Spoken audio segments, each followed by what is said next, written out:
عبد الرحمن بن عوف رضی اللہ عنہ مشہور اور بڑے صحابہ میں ہیں۔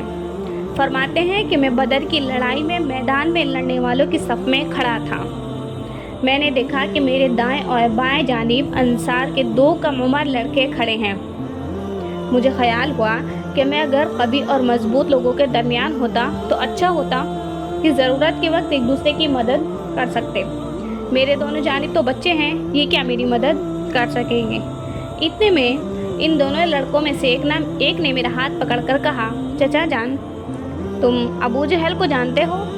میں نے کہا، ہاں جانتا ہوں۔ تمہاری کیا غرض ہے؟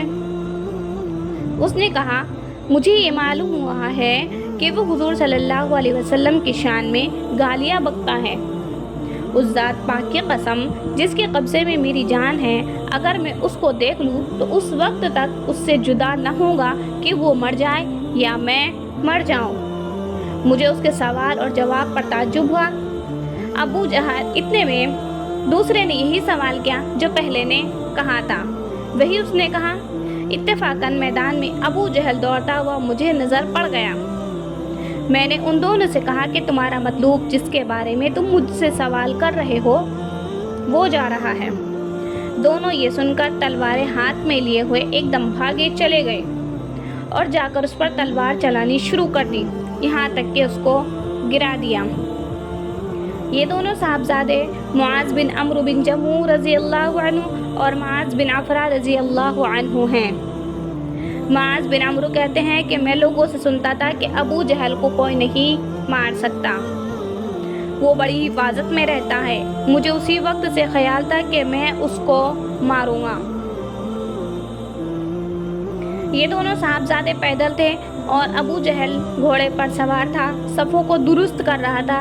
جس وقت عبد الرحمن بن عوف نے دیکھا اور یہ دونوں دوڑے تو گھوڑے سوار پر براہ راست حملہ کرنا مشکل تھا، اس لیے ایک نے گھوڑے پر حملہ کیا اور دوسرے نے ابو جہل کی ٹانگ پر حملہ کیا، جس سے گھوڑا بھی گرا اور ابو جہل بھی گرا اور اٹھ نہ سکا۔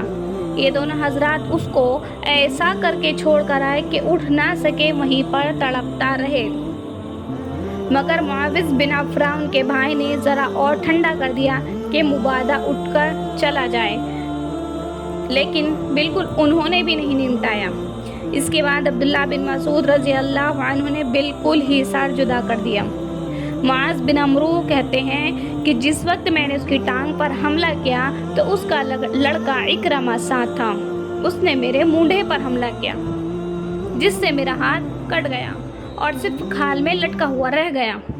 میں نے اس لٹکے ہوئے ہاتھ کو کمر کے نیچے پیچھے ڈال دیا اور دن بھر دوسرے ہاتھ سے لڑتا رہا، لیکن جب اس کے لٹکے رہنے سے دقت ہوئی تو میں نے اس کو پاؤں کے نیچے دبا کر زور سے کھینچا، وہ کھال بھی ٹوٹ گئی جس سے وہ ذرا سا اٹک رہا تھا اور میں نے اس کو پھینک دیا۔